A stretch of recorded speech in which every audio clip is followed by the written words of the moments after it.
Hello and welcome to my channel. Here I review new movies and television shows and release a new video on it every day from Monday to Friday. Today I want to talk about Mafia Mamma. It's a dark comedy by writers Debbie June and J. Michael Feldman based on a story by Amanda Seathers. Directed by Catherine Hardwicke, this comedy follows an American woman named Kristen Balbano, played by Toni Collette. Her grandfather is a mafia boss back in Italy, but she was raised as a normal civilian by her mother in the United States. When he dies during a meeting with a rival gang, his estate and gang are left to Kristen. She finds herself lured to Italy by her grandfather's right-hand woman, Bianca, played by Monica Bellucci, and quickly finds herself caught up in the middle of a gang war, when all she wants is to eat, pray, love her way through the Italian countryside. Shot in parts of Rome and a small city in Italy called Bracciano, this movie is mostly in English but features a good amount of Italian conversation between the supporting cast. At times it feels like they overdo the amount of English, like when the judge and lawyers all start speaking in English, but it can be explained by the film being made for an American audience. The story is a simple plot that sees a fish out of water pull things together and make it work on the land.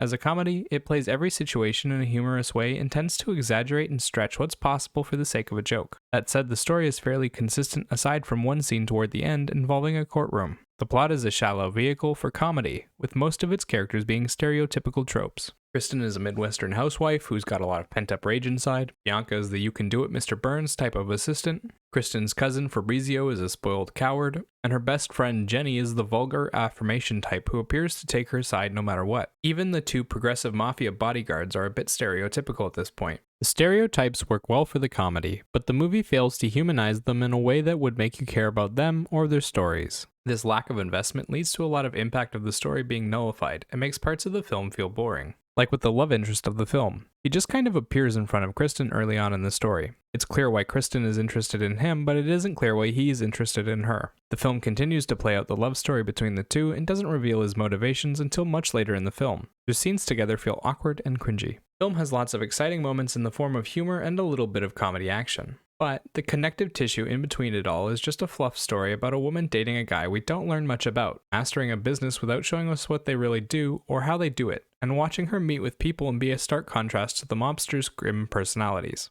The cast does a good job with their individual stereotypes and the humor in general, but none of these characters or their performances were exceptional. Most of the screen time goes to Toni Collette. She's playing Kristen, a clumsy and innocent housewife from the United States. She's a bit of a pushover. Most of the film's laughs come from the comparisons between her and the mafia surrounding her. Collette does a good job with the humor and the emotions, but is limited by the role. Collette is supported by a large cast of characters, most of whom are mafioso. They're all pretty stereotypical criminals, with the members of her gang showing a bit more humanity. Monica Bellucci plays her second-in-command Bianca and does a great job with the jokes she's given. Alfonso Perugini and Francesco Mastrioni play her two deadpan bodyguards and got a few good laughs out of me. Finally, there are the non-mafia characters like her husband played by Tim Daish, and her best friend Jenny played by Sophia Numvet. Like the others, they're good at getting a laugh, but feel like characters in a sketch rather than real people. Visually, the film is well done. It comes with a lot of beautiful sets and locations, some great comedy action, and a clean and simple visual journey. It's shot in a basic drama format with the camera fixating on the actors and switching back and forth between them during conversations. It does a good job of capturing their emotions and highlighting comedic reactions.